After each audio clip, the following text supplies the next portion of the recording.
Good afternoon and welcome to the Virginia SBDC's webinar series, Google and Beyond, Marketing and Managing on the Web. This series is designed to take a look at tools and techniques to help small businesses take their business to the next level.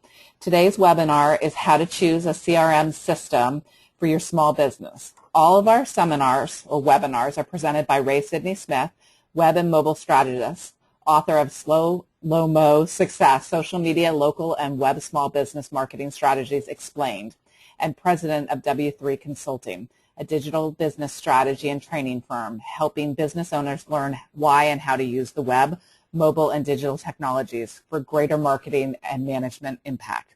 If you have any questions during the presentation, please type those out in the question window, and Ray will do his best to answer them as we go along. Without further ado, here's Ray Sidney Smith. Thank you, Tracy, and thank you to the Virginia SBDC Network for having me here on the Beyond Google Marketing and Managing on the Web series. As Tracy said, today we're going to be talking about how to choose a CRM for small business, and just a couple of housekeeping notes.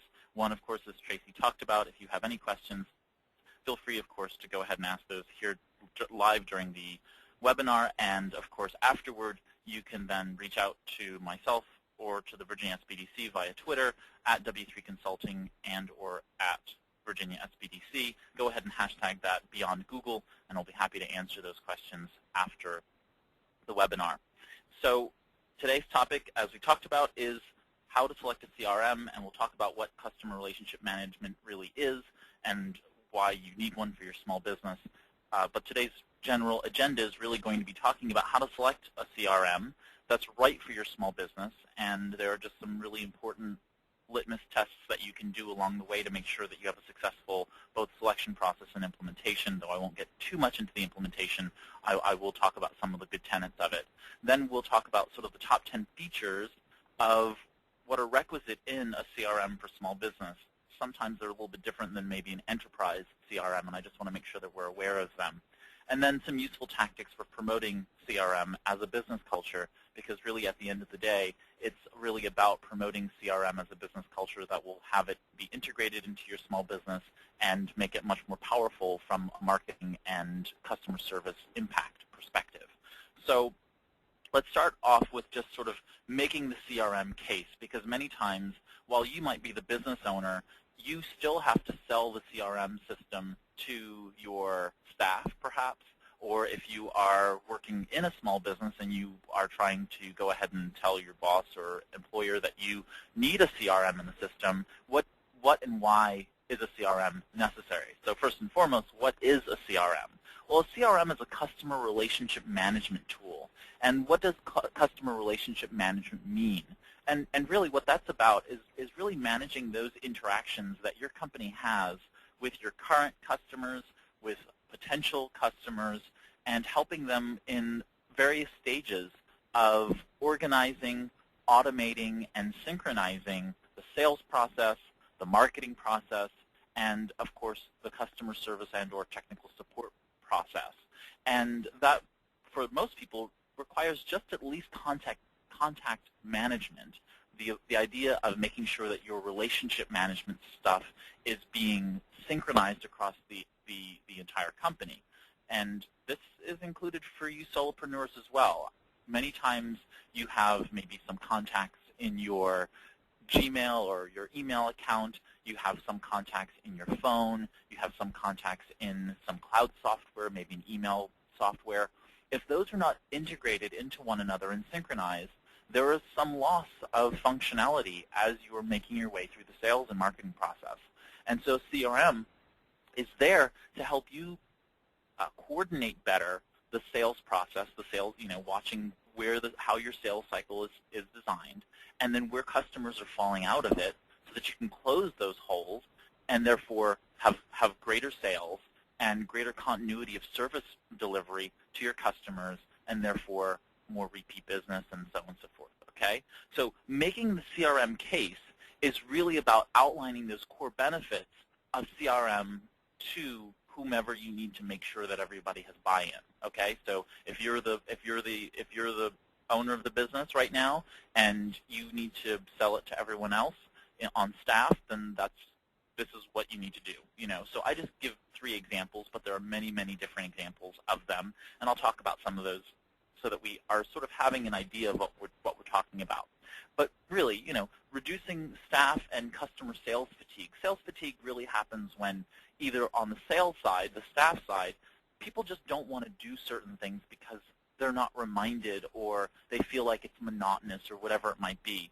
CRM systems are there to remind people that, no, this is important and this needs to be done. This is a part of the sales automation workflow or the sales workflow, and that needs to happen.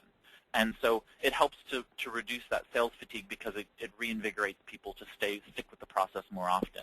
On the customer side, customer sales fatigue happens when we ask repetitive questions of customers when we don't need to.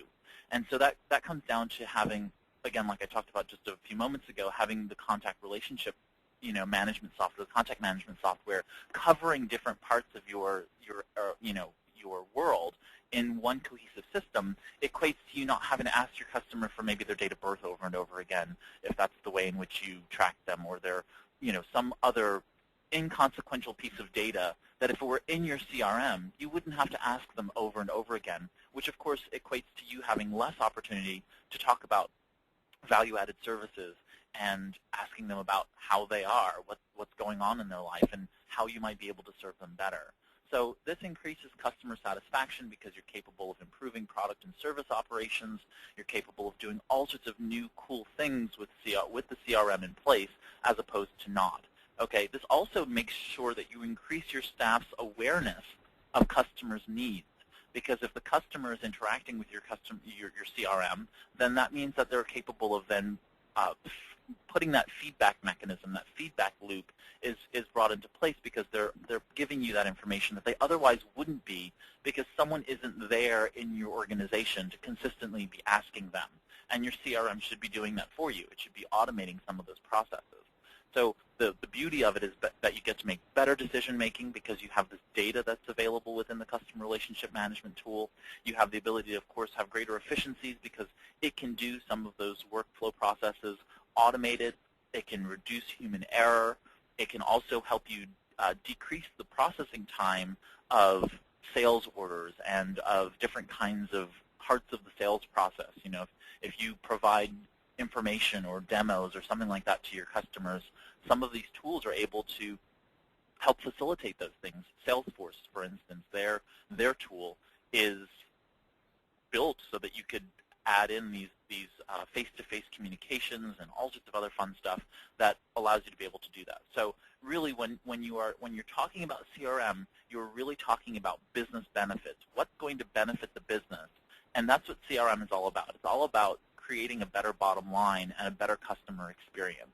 So start from that perspective, and you will really help define for yourself why and how customer relationship management software is going to help your small business.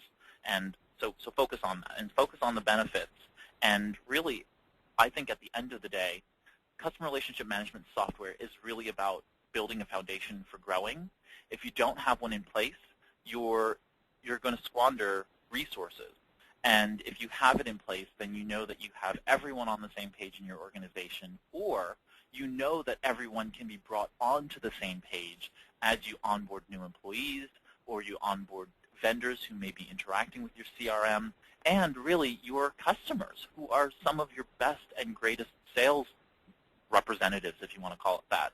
But as you grow your business, they're the ones who are going to, refer more people to you by word of mouth and otherwise online, and you want to be able to help facilitate that for them, and the CRMs can really help you do that. All right, so just pay attention to that. And so let's get right into the meat of choosing a CRM. And the first sort of part of choosing a CRM is really about choosing a core team.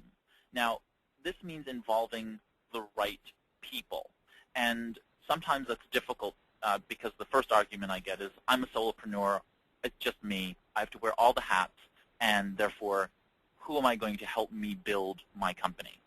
And that's what a CRM is there for, but you have to have a group of people together so that you're not having a myopic view of how to build your business. So if I haven't talked about this before on webinars, or if you haven't heard me talk about the concept of a professional advisory board, I really recommend you go out there and look it up. If you have any questions about in designing or developing a professional advisory board, feel free to reach out to me, and I'm happy to provide resources about that.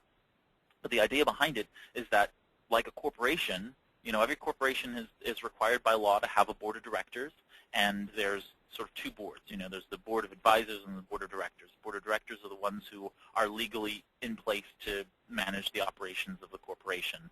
They sign off on things. They have all of those kinds of requirements under the law. What I'm really talking about is the advisory board. The advisory board under corporations are the ones who have the skills, the requisite knowledge, and experience to be able to manifest what the company is supposed to be doing. And I believe that solopreneurs, or even small business owners in general with staff, should have professional advisory boards. You should have someone in place to go to when you need to be able to do something like selecting a CRM. You can go to them and say, okay, I'm at that stage of my business where I need to select a CRM, whether I'm starting, growing, or just managing my business right now, and I need to make sure that I have people around me to bounce ideas off of to tell me where the potential fallacies are in my logic, or where I might be missing knowledge that they might have, or at least asking the right questions to get to the right answers, as opposed to asking the wrong questions to getting to the wrong answers. So really think about that. But choosing a core team, you can go to friends, family, colleagues, vendors, and ask them to join your team for those purposes in the initial stages.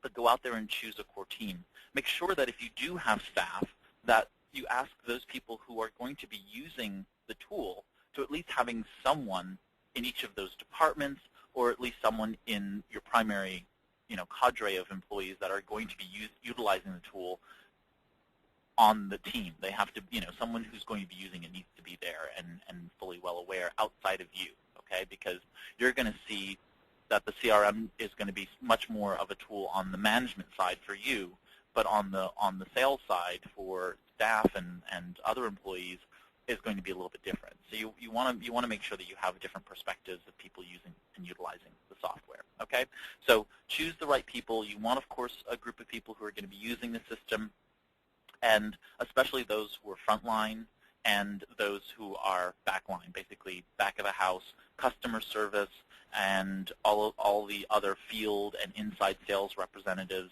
marketing folks, and accounting. Make sure that accounting has access to this, because they'll also have to be interfacing with the software in that way. So we want to make sure that we go ahead and do that, and make sure that you are discussing with the core team what you're doing along the way, what your methodology for being able to select the CRM is going to be. What's the accountability to one another? Are you going to have accountability to these people, or are they just there to give you advice and step away? If you're going to use them as an accountability team, then you want to make sure that they know that. Okay, you don't want to put an undue pressure on them that doesn't exist. Or if there is that desire for you to make sure that you get things done, then making sure that they are there and they know that they have that power to say, hey, Ray, why haven't you done X since our last meeting? And making sure that those things happen. So choose a core team to help you select the CRM, figure out when you're going to meet with them and how often you're going to meet with them in the process leading up to the selection and implementation of the CRM. Next step is that once you have your core team involved, you'll decide on how to research the CRM software solutions that are out there in the market. And some of the things that will initially start the process outside of the features that I'm going to talk about, the top 10 features that I'll talk about a little bit later, some criteria that you might want to just start taking note of. And again, this goes back to going with your team and deciding on what are going to be those core criteria that you're going to set up for looking at CRM. But some of them might include licensing costs, implementation and installation time frame, and that may also include implementation cost itself. That is, how much is it going to cost in staff time? How much is it going to cost in my time to implement one CRM solution versus another? All of the ones that I'll be showing, and I'll be showing you a couple of them. I mean, the purpose of this webinar is not to show you CRM solutions, but to show you how to select them. But I'll show you a couple of them at the end that are available on the market. And most of these all of them actually are cloud-based tools that have mobile apps and so on and so forth. But if you do decide that you have one that's going to be completely internal, it's not going to be cloud-based, and it's just inside your own network, then there may be true implementation costs there, staff time, as well as other kinds of costs internal that you want to pay attention to because they require hands-on people in your office installing software and so on and so forth. So pay attention to that. What is the implementation and installation time frame? As I said, maintenance costs once it's implemented. What's it going to cost for us to keep the ongoing licensing, or if there's upgrades, what's the upgrade schedule? What has been the upgrade schedule for that particular piece of software over time? So you can go to the vendor and say, yeah, sure, I've got to pay you $25 per person per month for this tool, but what does that get me? How often have you been upgrading your software? And if you see that their upgrade model is, every 3 years they put out a major upgrade, well, maybe you decide that you don't need the, upgrades, but you want the support, if that's a possibility, for, every month or whatever you pay for the support, but the upgrade functionality you don't pay for except every 3 years to get the next major, upgrade or whatever it might be. So pay attention to those various combinations of maintenance costs. Training is really important, and I'll talk about that later. And then incorporating into procedures. So you want to be able to incorporate your CRM into your procedures. What and how does that CRM do that? Okay, is it really simple and easy for the CRM tool to be able to import an operations procedures manual? Do they have help desk functionality or help article functionality that you can just import into your sales process? Figure out how the CRM incorporates into your overall operational procedures and sales procedures, and act accordingly in terms of ranking the CRMs to do that. So you'll create basically a set of criteria for being able to rank your CRMs, and then of course you want to make sure that you are looking at each of them that way. So the research process, at least for me, has always been I go to Google and I do a search for small business CRM solutions and start there. You'll see what articles are out there on the web, and you can find out, which ones exist. Like I said, I'm going to give you a couple at the end of the webinar so that you can just sort of see what's out there and what might be of interest to you in terms of starting. So what I call breadcrumbing now. I recently, I don't know if I coined the term, but I just recently came up with using that term, which is the idea of when you're researching something, you want to sort of start someplace, like with a Google search or going to Wikipedia and looking at something, but then using that as a launch point for other and deeper research. So breadcrumbing is, finding a little piece of data, and then going on and finding another little piece of data, and then finding another little piece of data until you get to the right answer that you're looking for. And I think that's sort of the appropriate method, especially for CRM searching as well. So breadcrumb your way to the right CRM solution. Next up is pay attention to the CRM vendor's sale and customer services processes. So once you have determined that there are a couple of CRM solutions out there that you'd like to try out, you should likely go out there and engage with them. And most of them have some means of being able to communicate with you through their website. You might sign up for an ebook or just sign up for a demo of their product or whatever it might be. And their CRM solutions, they should epitomize the process, right?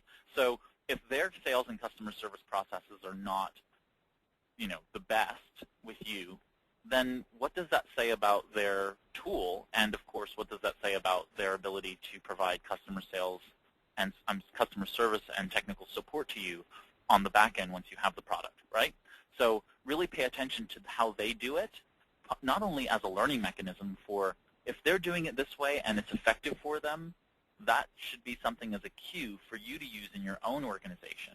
But then on the opposite side to that is, if they're selling to you and eventually going to be providing customer service, they should be doing that at the highest levels so that they're showing you what their software can do, because presumably they're using their own software in order to be able to manifest this representation to you that their software is the best, and therefore it should be working well. Okay, so if you feel any sentiment that they're not working well, then that might not be the right solution for you, because you may not be you may not be the right customer for them, or they might not be the right vendor for you. So really pay attention to the CRM vendor's own sales and customer services processes, okay? Next, I like to usually test call their tech support or customer service departments. This can be really quite fun because if you, and some of them will and some of them won't allow you to, just depends on the company, but if you can call their tech support or their customer service department, that's a great way to test whether or not the tool works. So, how long does it take for them to respond back to you? What kind of answers can they give? Many times this can happen with a consultant, whether you hire a consultant or whether the CRM vendor themselves has a sales consultant who will be assigned to you. And you can say, hey, can you take an example of a customer and walk us through what a technical support call will look like? In that process, you'll notice various stages of how they handle things. I know that many of the large telecommunications providers, of course, get huge flack for the way in which they handle or don't handle well customer relationship management.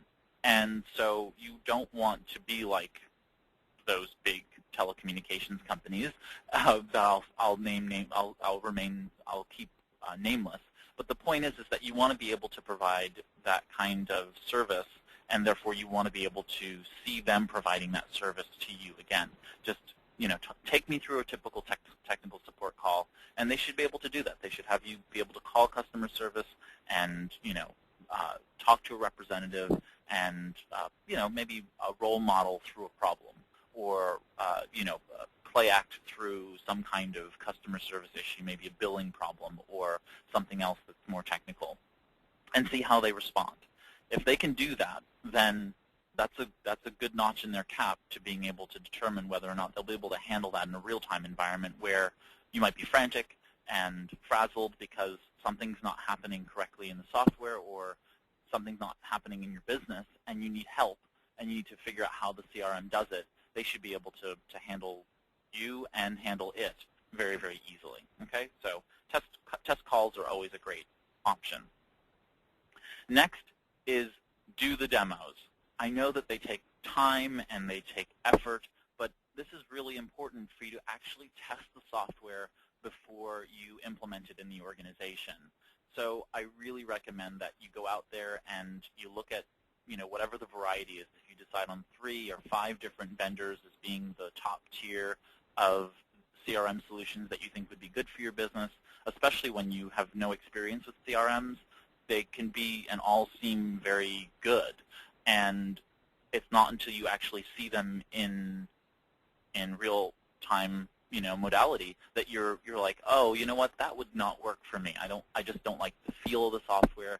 This one feels much more clunky. This one feels too simple. Whatever it might be, you really do need to see it in real time, and you need to see it being used. Preferably not just a sales representative who is technically competent in the software and just flies and glides through the different components, but getting you to be able to use it also. You being able to sort of click around and say, or even if you can't physically click around, having them click around for you to sort of poke around under the hood and to see how it works. Some basic tenets for making sure that demos go well, both for you and for the CRM vendors. Tell your vendors your needs up front. So in your team selection and then, of course, in your research process, you've determined, I need X, Y, and Z for my CRM to be what I need it to be. Okay? These are the features I want. These are the particular criteria that I have for it in terms of licensing costs and so on and so forth. Tell them up front. There's no reason to waste both of your times, holding something back or feeling like they shouldn't know something. Tell them up front. It's just best that way. Next, make sure your core team is present. I know that this can be sometimes difficult if everyone has busy schedules and interfering commitments and so on and so forth, but it really makes no sense for you to meet to do a demo and then come back to the table and have someone say, oh, well, I wasn't there, so I really can't make an informed decision about which tool to use because I didn't see it. Or maybe they were on 3 of the 5 different demos, and therefore they have a bias toward the 3 that they saw, as opposed to the 2 that might have been better solutions. Make sure your entire team is present, and they are all there for the demo. I can't say it any more plainly or any more strongly The point is that they should all be there and they should be present for the demos. You should all use the same scoring method. And this is one of those things that becomes very difficult, but the reality is that there are several different methodologies out there for being able to score software, both on a qualitative and quantitative method, and I'm not particularly going to go into any of those details, but you can come up with one. It can be just a very, very simple pro-con chart where you just list the pros and cons of each software, but use the same scoring method. That is, if the top 5 criteria are these things, are they all going to have the same weight? They count as a score of 1, so each one becomes a point. Or are you going to use a more qualitative method where you write out descriptions of the things that make you feel good about this software and that you think are going to benefit your business, and those go into column A under pros, and those go under column B as cons. And then you come to the table and you sort of read them aloud and sort of work it out from an emotional perspective at the table with your core team. I don't really care how you do it, but as long as everybody's on the same page as to how that is. Because if one team member goes out there and does a quantitative scoring method and comes up with a score of 32 out of 40 for this particular piece of software, and you come to the table with this works well with all of its built-in features, and this has a great interface, well, you guys are speaking apples and oranges, and you're just going to have conflict over whose methodology works better. Start out with the same scoring method, and therefore you'll come out with a better outcome, both with the team being more cohesive about the decision, but also you'll have a better means of assessing what other people saw. Maybe your frontline folks who are on the team saw something that you didn't, and therefore it's of great value for you to know that, yeah, that software is really great, but it doesn't do this very important thing that the frontline people need.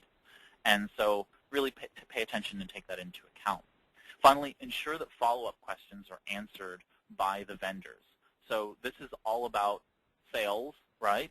And it's really important that your CRM vendor is capable of utilizing their software to follow up with you. So going back again to that, paying attention to the CRM vendor's sales process and customer service processes, if the sales consultant has holes in his system, then the tool is not doing what it's supposed to do, which is to support filling in those gaps and making sure that they're being covered for you.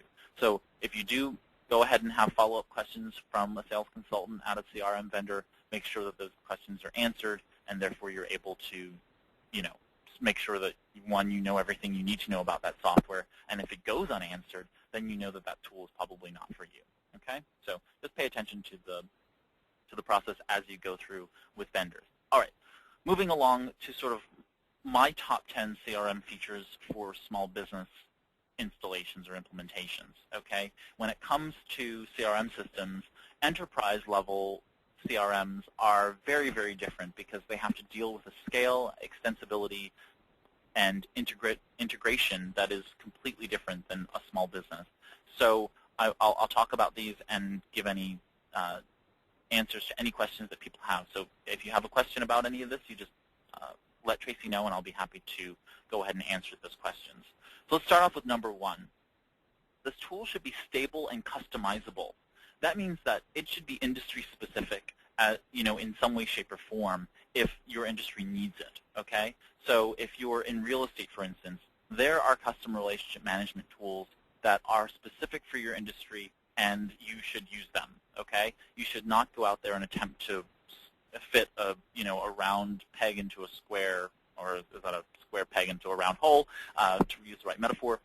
You really need to make sure that you find a tool that is reputable, stable out there in the industry. That means other colleagues, other professionals in your world should be using the tool, and it should be customizable. That is, within your industry, it should still be customizable so that you're capable of having it work in a way that's appealing to you. Because as remarkable as it is, really, aesthetics mean a lot when it comes to using a tool, and you want to make sure that your CRM feels appealing to you when you look at it. So you want to make sure that it's customizable. Then, of course, there's the actual functionality. It should be customizable from the perspective that if that field isn't necessary on the main screen, remove that field and only have the fields that are required for intake or for other kinds of things along the process. So it should be customizable. 2, it should have a setup workflow, both for the initial setup as well as for ongoing involvement of new users and those kinds of things. The worst thing that can happen in a CRM solution is that they have some internal process where they set it up for you, and then you have to call them every time you need something added or changed or a new user implemented in the system or added to the system. Don't ever use a CRM solution where you have to call a vendor in order to be able to add a new user. Okay, that's a good test of all kinds of problems. So don't do that. The days are gone when you should have to call a vendor to add a user.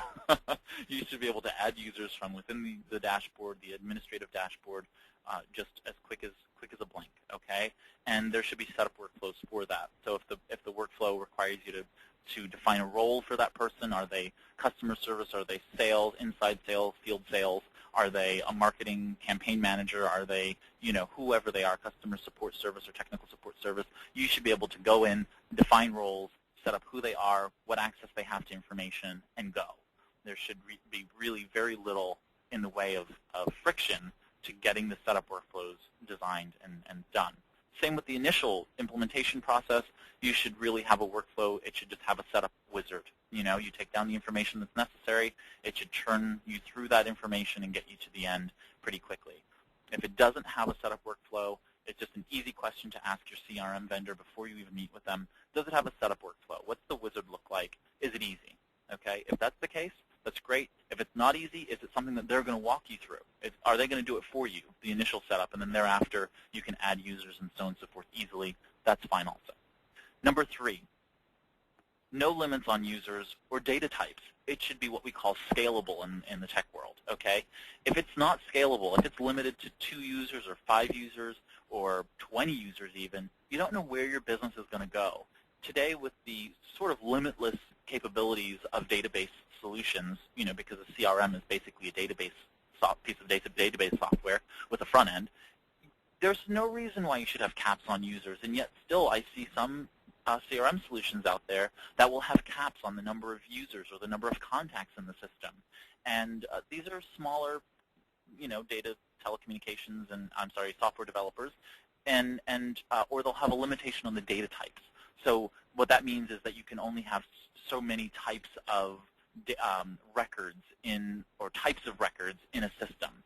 Again, with the proliferation of the technology, infrastructure out there, there should be no reason why you can't create new data types in a CRM. You should be able to create new data types. You should be able to do different things.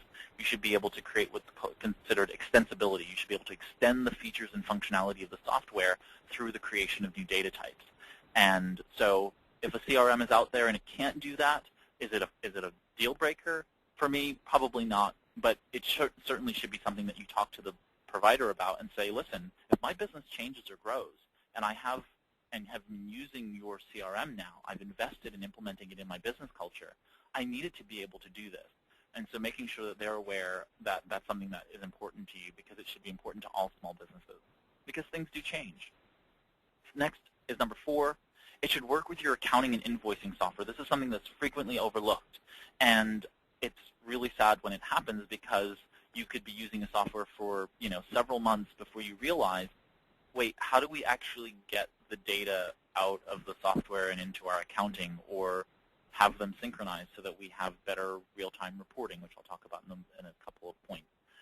So you really need your accounting and invoicing software to integrate well with your CRM, because then you really will have 2 different data silos that are, there's a wall between them now.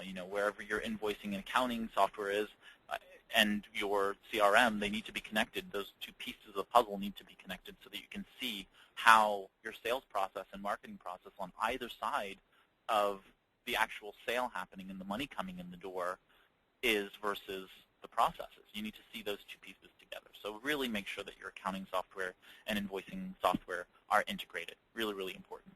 Next is sales cycle analysis. Okay, so what is sales cycle analysis? Well, that comes down to the point that your business should have a sales process. And we understand that there is a sales cycle, right? You start with lead generation, right, which is the idea of going out there and procuring new customer leads. This happens in all kinds of ways. In a retail environment, it's usually having a storefront and doing some advertising or other kinds of soft marketing that gets people to be aware of your retail business there. If you're a service-based business, you're out there word-of-mouth marketing and other kinds of advertising as well, and letting people know that your business is there. You're trying to get leads to come to the door. Well, what happens after that? Well, you have a process of being able to either consultatively sell, which is giving them information and guiding them through the process. You might have other kinds of prospecting that happens in the lead generation process. You have different kinds of approaches for being able to talk to them. You have sales meetings, needs assessment pieces, and then at some point you get to this closing of the deal, right? So when you close, that means someone is buying from you now, okay? And that's either I'm signing a contract and or I am paying you money for doing this thing, okay? So in a retail environment, that's likely walking in the door and swiping a credit card or giving you cash or a check. And in a service-based business, that's usually the signing of a contract or acceptance of a proposal, and then again, some kind of remuneration, whether that be a deposit or something else like that. So the sales cycle analysis is that you put it into the CRM, and the CRM now knows what you're supposed to do every time. So if Sally, who is your field representative, is out there doing the process, she's tracking that in the CRM. And so for every customer that every lead that she prospects comes into the system, she now can tell you where she is in the process of that. I've got 3 proposals out for these people. I have 4 lunch meetings going on with these people. I have this particular closing deal meeting with this person. So she can communicate all of that information with you, and you can see that, oh, wait a second, why are these 2 proposals that are leads that are waiting for proposal? Well, they've been sitting for 2 or 3 weeks from Ralph. Why hasn't Ralph gotten those out to folks? And you can follow up with Ralph and say, hey, Ralph, what's going on? Do you need help? Do you need support? Is there something that we can do to help make sure that those people get the proposals that are required? Maybe there's somebody else in the business who's supposed to be doing the proposals for Ralph, and that's not being done. So sales cycle analysis is really important, if not one of the core functions of a CRM, so that you can be able to look at where things are in the process and make better decisions, okay? Next up is going to be Salesforce automation. And I mentioned Salesforce earlier. Salesforce is the company, salesforce.com, and their name comes from Salesforce automation. And what is Salesforce automation? It's the ability to be able to analyze the entire sales cycle and then manage your sales pipeline. So this means making sure that there's time and energy spent on the right deals as opposed to ones that you know are going to fail.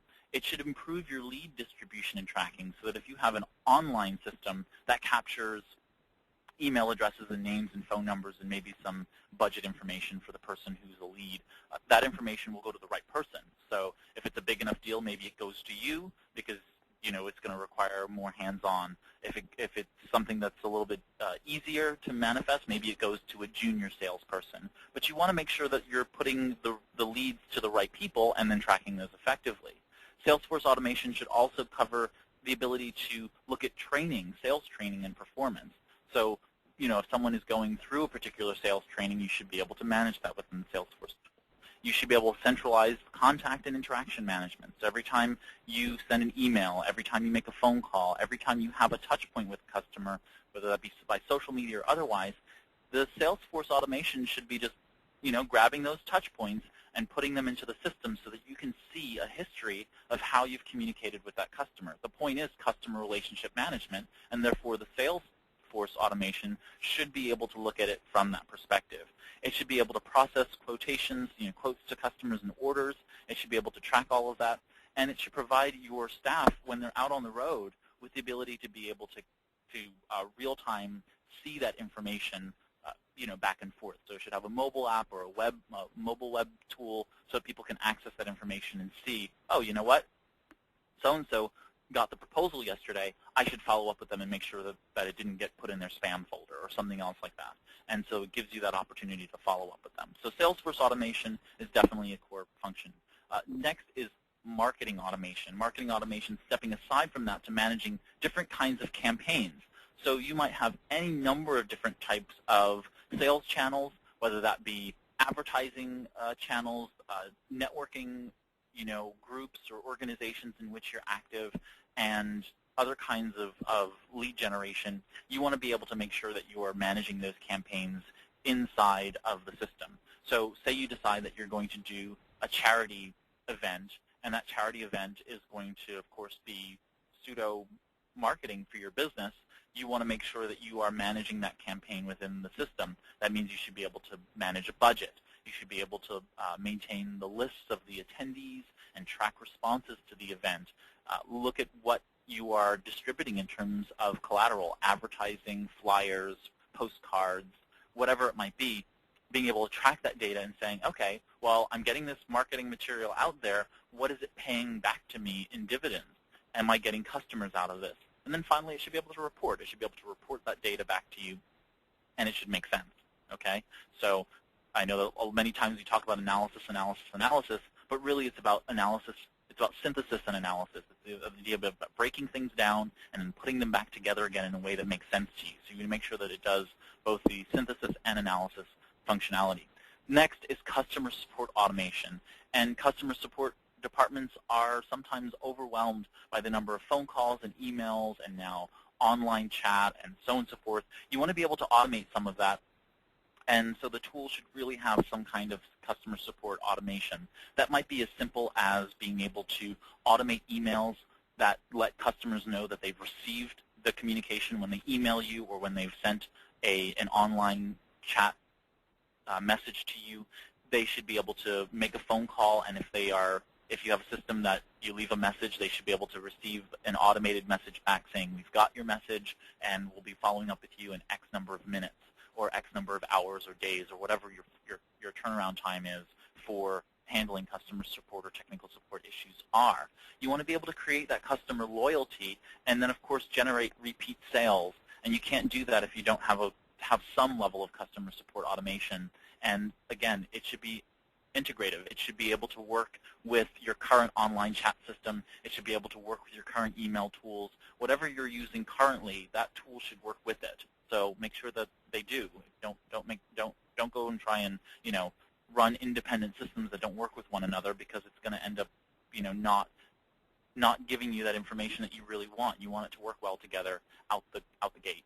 Next, and second to final, is real-time synthesized reports. Again, going back to that analysis and synthesis function.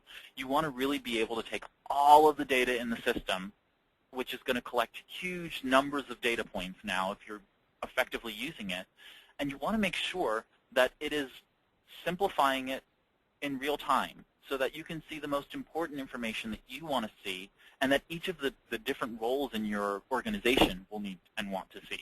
So for example, if I'm in finance, I want to see certain types of information. I want to see the numbers. I want to see the how it connects to the accounting and invoicing system. I want to see all of those pieces as it relates to our sales, so that I can see, okay, well, day sales outstanding from an accounting perspective. Well, what's causing the good or the bad there? Well, I can now look at that in my CRM and make that decision.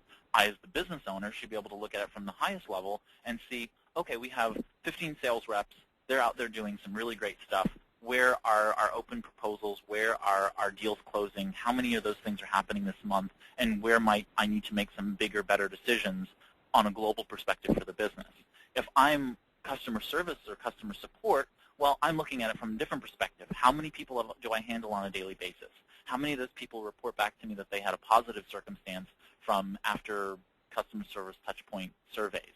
How can I improve my services? How can I do better? And that real-time synthesized reporting should be able to tell me that. Okay, so each layer should tell me a different kind of reporting, and it should be able to give that back to me in pretty quick real time. Finally, but not least, is contact and campaign management. and this is part marketing automation, but really, for the most part, a CRM should be able to manage your contacts and manage different campaigns.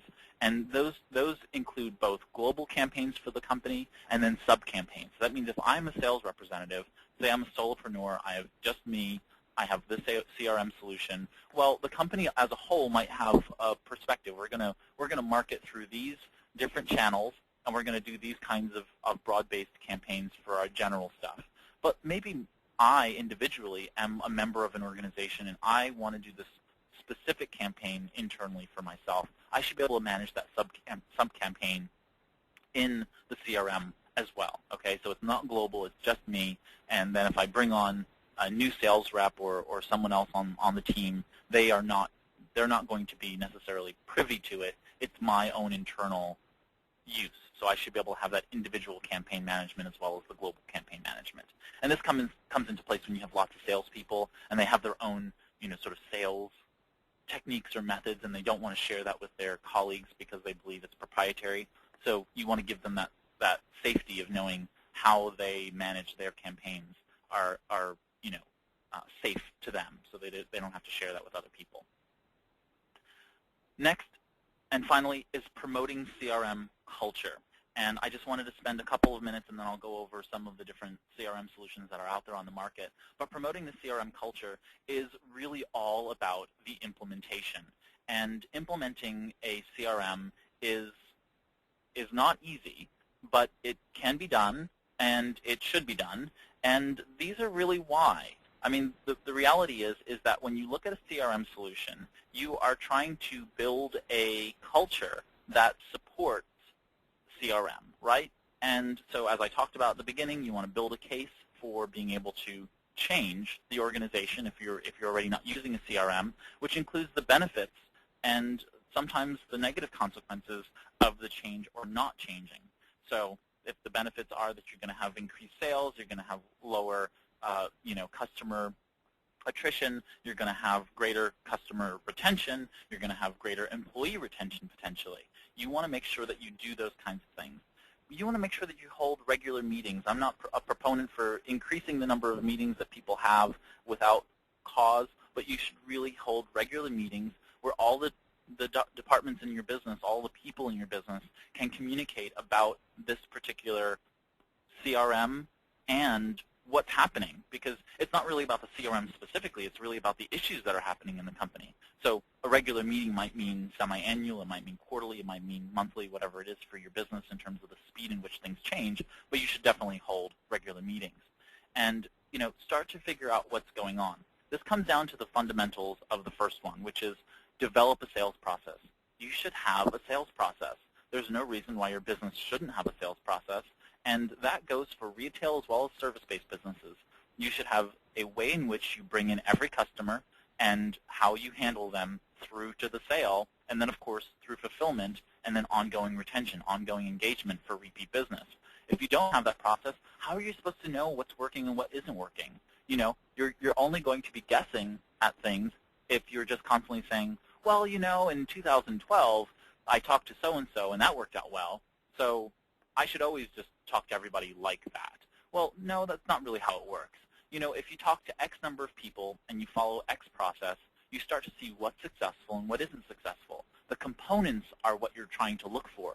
What are the components along the way that develops your sales process, and which ones are now the weakest components, and then you can strengthen those. You can create and show where maybe adding something value added to that particular component within the sales process creates an outcome that equates to a sale, as opposed to someone who drops out and does not turn into a sale. Have a sales process. 2, have a plan. Really, any plan is better than no plan, okay, when it comes to promoting CRM as a culture. You really want to be able to appoint a team leader, including a technical lead support. So you want to make sure that in your plan you have someone who is going to lead this team. It may be you, but it may not be you. You decide on who's going to lead the CRM, okay? Who's going to be the point man. Next, who's going to be the technical aficionado? Who's going to be the person when someone has a problem with the CRM? Is that going to be your CRM vendor? Is it going to be, if you have a problem with the CRM, call this 800 number, go to online chat, deal with them?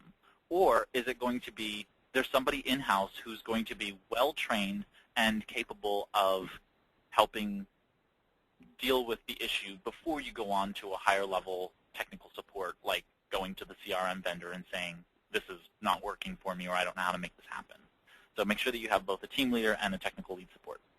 Next is use the free trial period. Most of them give you 30 days or something like that. You can negotiate and say you want 45 days with some of them. Make sure that you talk to them and get that free trial period. This will help you both in one of my next points, which is helping with implementation periods and making sure that things properly integrate and so on and so forth. So the other point there is also make sure that your free trial is a full working trial. I mean, it should not be a limited version or things that are going to operate differently, because if you can't fully integrate the software into this test period, how are you supposed to know it works when you get it fully working, when you get the full license and you start using it and you're paying for it? Next is prepare for changes to the system. They're going to happen. It's not an if but when proposition. So when customization happens, when upgrades happen, how do you prepare for those changes? Have fallback plans. So that might mean having a redundancy, a system redundancy, so that when the system goes down or when something happens, you have backups, and that you have a system that's maybe paper-based or another piece of low-level infrastructure for people to do that. So, hey, everybody, open up a Word document and start capturing in these documents when stuff hits the fan, okay? Make sure that people know what they're supposed to do when the tool doesn't work. This is similar to when you go to the bank. Have you ever been to the bank when the bank's teller computers go down? It's very frustrating because they can't do anything, but they should have fail-safe in place, and so they'll start taking your documents, whether they be checks and cash and whatever, and they'll hand stamp receipts and so on and so forth. They have a paper-based redundancy so that when the computer system goes down, they have a method for being able to still help your transactions move forward, even though may not post as quickly because it's not in the computer system. As soon as they're back up and running, it will be done without you having to be there. Well, same thing with you. You should have a redundancy so that thing can happen. Invest in good training. There is nothing like a great tool and having no one using it well, okay? I've been in that environment where you have really fantastic technology and everyone is pseudo-trained in that technology, and therefore not everyone uses it as well, and therefore bad information in equates to bad information out, okay? So that means if you have a business partner, that business partner has to be sold on using the tool with you. Like, I can't say that more than I already have in terms of having everyone on the same page. You really need to make sure that everyone's trained and everybody has buy-in so that everybody's using it in a cohesive fashion. Next, integration and testing periods. This goes back to the free trial period, but making sure that even if beyond the free trial period you go into a pay status with that particular tool, make sure that you have an implementation schedule so that you know this is when we're going to integrate. We're going to test the tool with maybe these 5 people in the organization, and then we'll scale it out to everybody else. But just making sure you have all of those sort of touch points to make sure that you are on the right path to implementing it correctly. Finally, open evaluation periods are really, really helpful. Letting everyone comment for maybe 6 to 12 weeks of time before that CRM is now in full use mode. So it's sort of like a probationary period for the CRM. You say, hey, everybody, we're gonna roll this out across the company. Everybody has now been trained in it, and over the next 6 to 12 weeks, we're going to keep communicating with our CRM vendor. You keep giving us feedback in terms of what's working, what's not working, and then we'll keep fixing those things until it works the way we want it to. Okay, so having an open evaluation period, that's something that you should probably negotiate with your CRM vendor to make sure they know that you're doing it, and that's something that you're expecting from them as you move along, and they shouldn't have a problem with that. There are a couple of, I just wanted to go over very, very briefly, a couple of the CRM, small business CRM solutions that are out there, and then we can answer questions. The ones that you're seeing on the screen, I'm just going to give you just a very, very brief overview. Infusionsoft is one that integrates very, very well with lots of web platforms.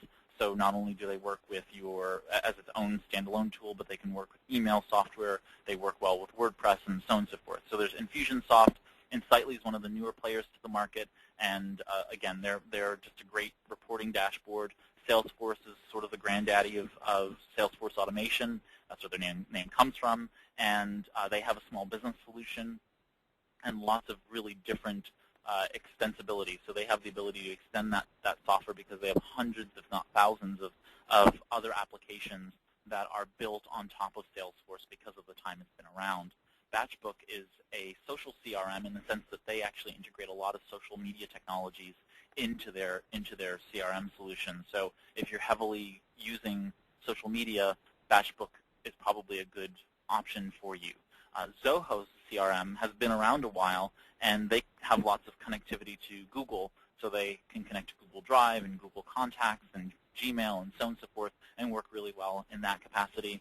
And then Nimble. Nimble is much more on the customer relationship management, so the contact relationship management side, than really some of the other pieces that I talked about, but they are a very solid tool, and I like Nimble in the test runs that I've given it.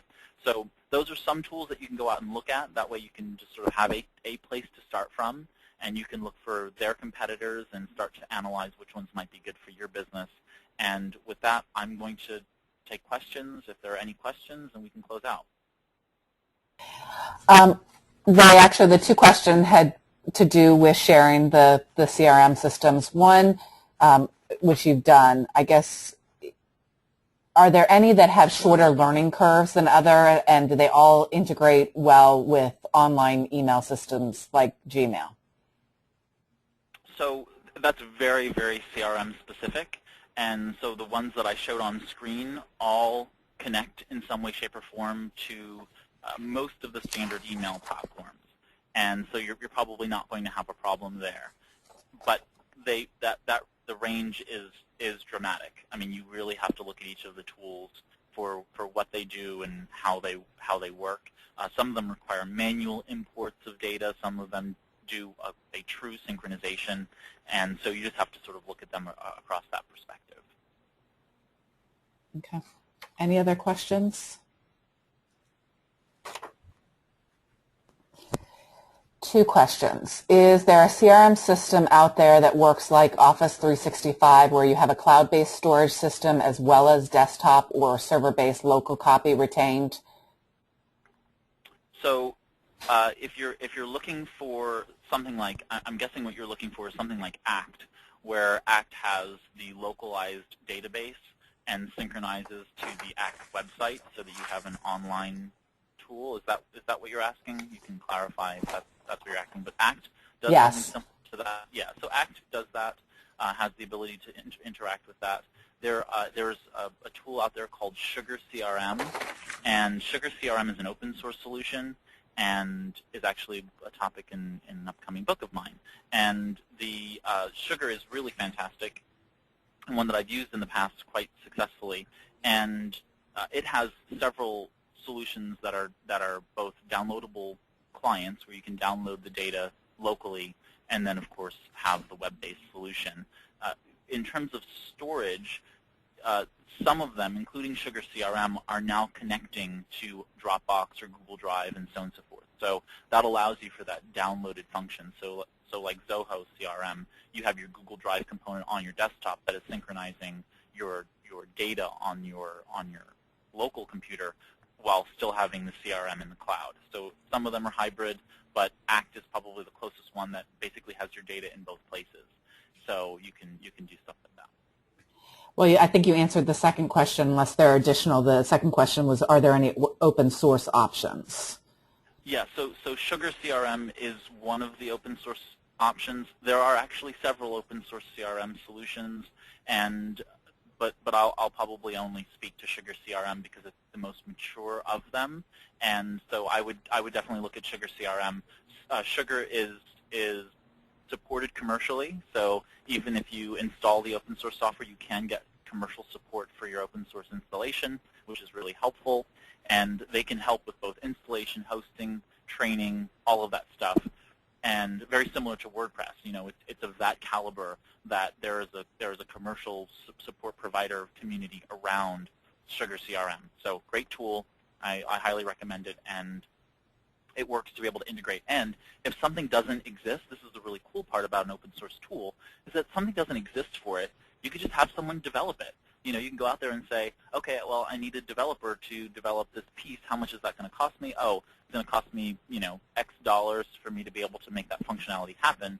And done. It's done. And now you can add that to your tool and go on with your day. So there's very limited holdback in terms of saying, oh, well, you know, it doesn't integrate with Dropbox the way we want it to.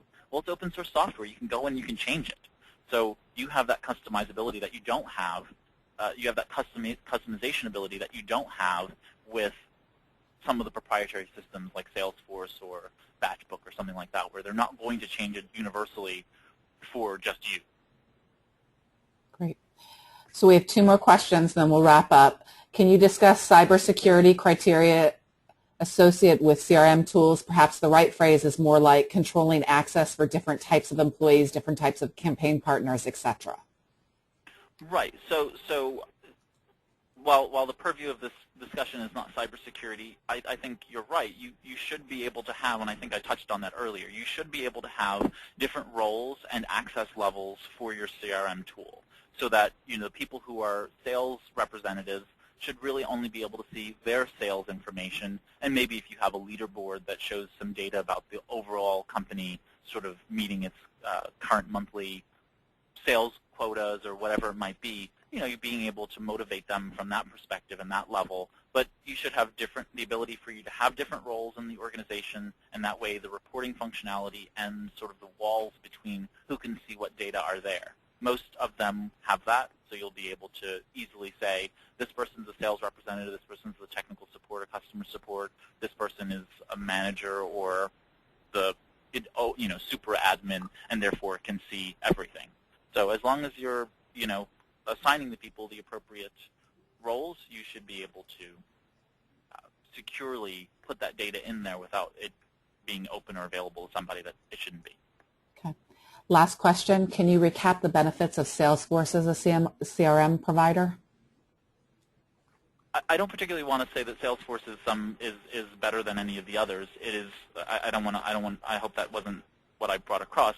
Salesforce is, of course, the oldest of those softwares out there, that because they've just been around the longest, they do have a lot of different extensibility, as we call it. They have lots of different applications that are connected to it, and they're very mature in the sense that they have the web-to-web functionality where you can talk to your customers and do live demos by virtual presence, and some other technology and tools that are really fantastic. So they're a great solution. I have no problem with saying that they're a great solution, but by no means am I saying that they're above someone else.